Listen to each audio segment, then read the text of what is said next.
I said it like a meme. Flippant, cute, designed to bounce off instead of sink in. He was leaning in the bedroom doorway, watching me tug a gold zipper up the back of a black dress I'd already posted to close friends. Because what's the point of a dress if it isn't a content strategy?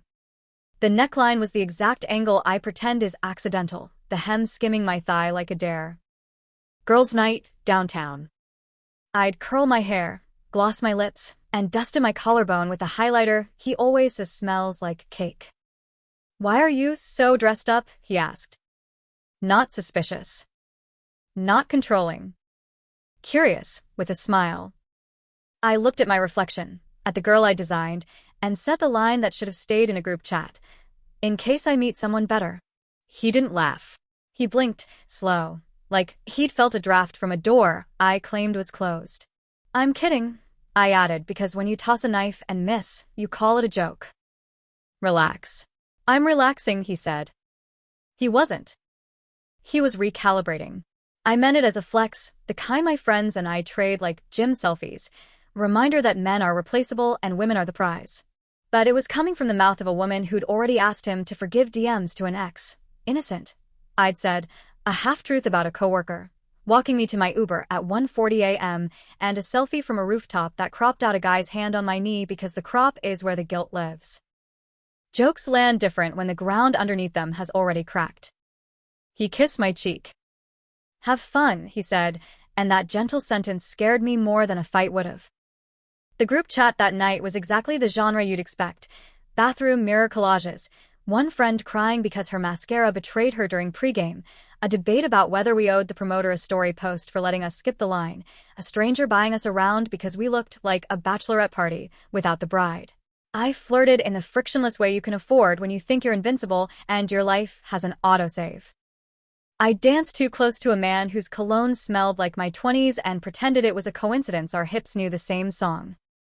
At 1:26 a.m., I texted him, "Alive, girls Uber, stop worrying." He sent a thumbs up, which I hated because it didn't let me argue with anything. By 1:50, I was in our building's elevator, headlight, perfume heavy, smile ready to be forgiven for nothing because nothing officially happened. I tapped our smart lock code, without looking, muscle memory with glossy nails. Red ring. Code incorrect. I re-entered, slower. Red again. A new message lit the top of my screen from an address I'd never seen, from Mark Owen Logistics at post, Owen / subject, access / pickup / boundaries. I read it in the hallway with my clutch under my arm like a shield. Jessa, I changed the smart lock code. You're not on the condo lease, and do not have tenant rights here. I'm ending this. I'll be here until 10 a.m. to let you in to gather essentials. After that, please schedule a civil standby through non-emergency. I've already notified them. Your closet items are packed by category. Valuables are in sealed bins labeled with your initials.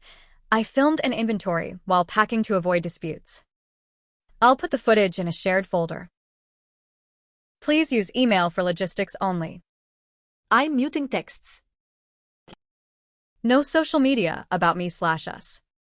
I won't post about you. I'll return anything you flag within 72 hours. If you need mail, I'll forward 2 weeks' worth and you can change addresses. I wish you well. I stared at the sentence about the lease, so long the letters separated from meaning.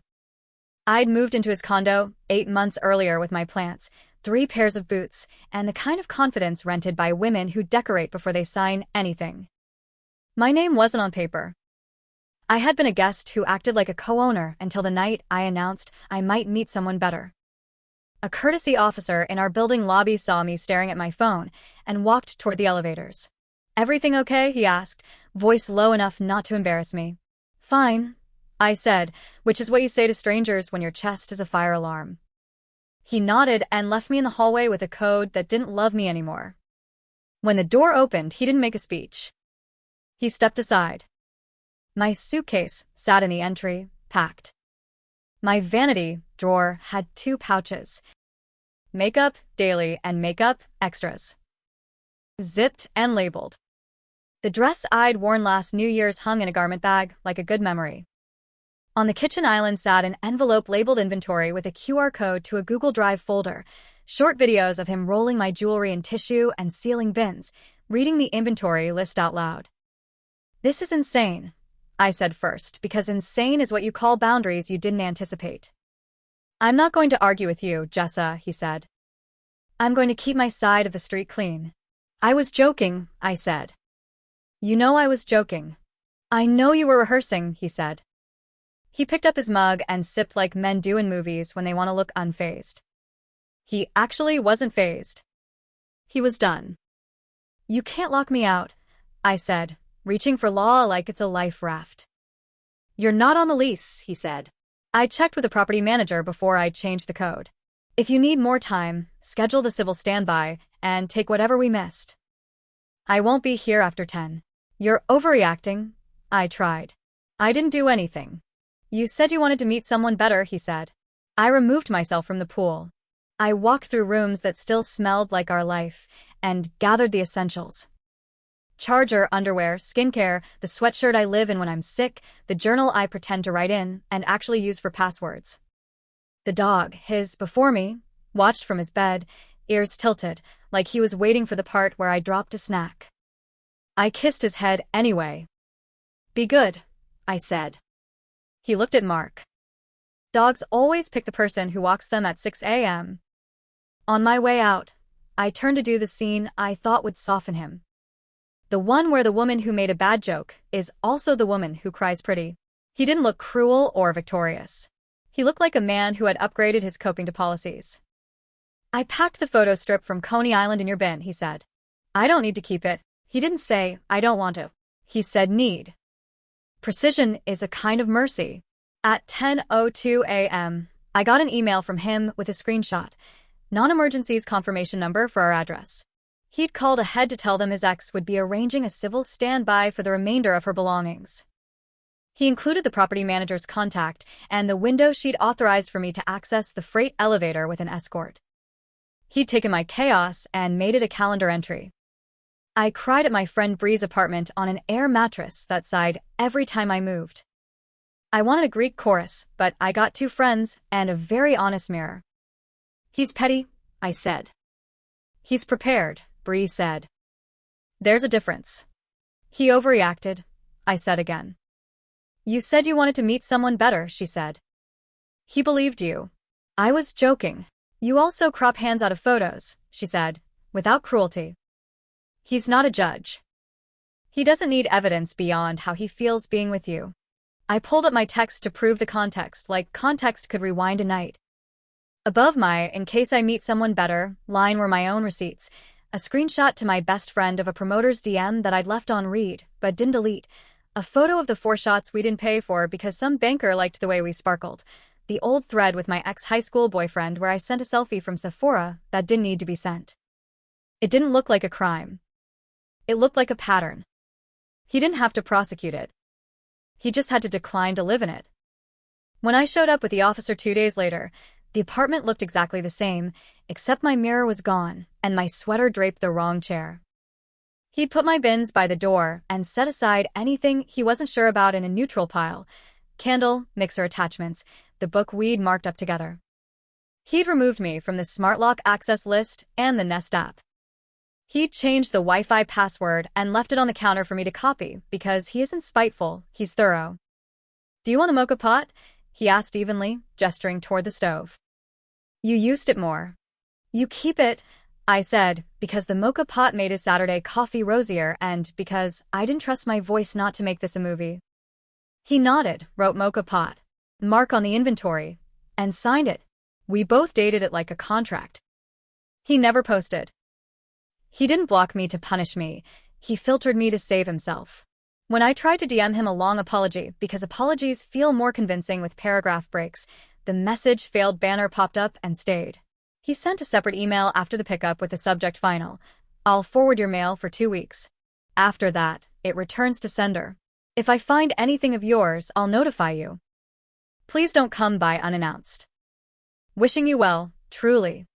M." He wins, and not because he humiliated me or built a case beyond what he needed to end it. He wins because he paid attention when I said who I wanted to be, believed me, and removed himself from the audition. He wins because he knows the condo is his and the boundary is enforceable, and because he took even that power and wrapped it in a civil standby, inventory, and mutual dignity. He wins because he didn't try to teach me a lesson with rage. He let the lock do the talking. When Bree asked me what I'd say to him if I had 5 minutes that mattered, I said, "You were kind to me in the way I didn't deserve. Boring kindness, procedure kindness." I called it cold. It was mercy. But I didn't send it because he didn't ask for closure, and I don't want to keep auditioning. I still scroll past girls in little black dresses on Friday nights and feel the tug in my chest that says choose me. I'm trying to choose something else. I'm learning the line between a joke and a confession. I'm putting my name on my next lease. I'm telling men who ask why I look so pretty that it's for me. It sounds like a t-shirt. It feels like a plan. He wasn't better than me. He was better for himself. He changed a code and handed me my life in labeled plastic. Hey everyone, thanks for watching. She tossed a joke that matched her pattern. Flirting, half-truths, and cropped-out hands, and expected him to argue. He didn't. He changed the code legally. She wasn't on the lease, documented everything, offered a civil standby, and kept it clean. Boundaries aren't drama. They're decisions. If you liked this video, please subscribe for more. Thanks, and see y'all tomorrow.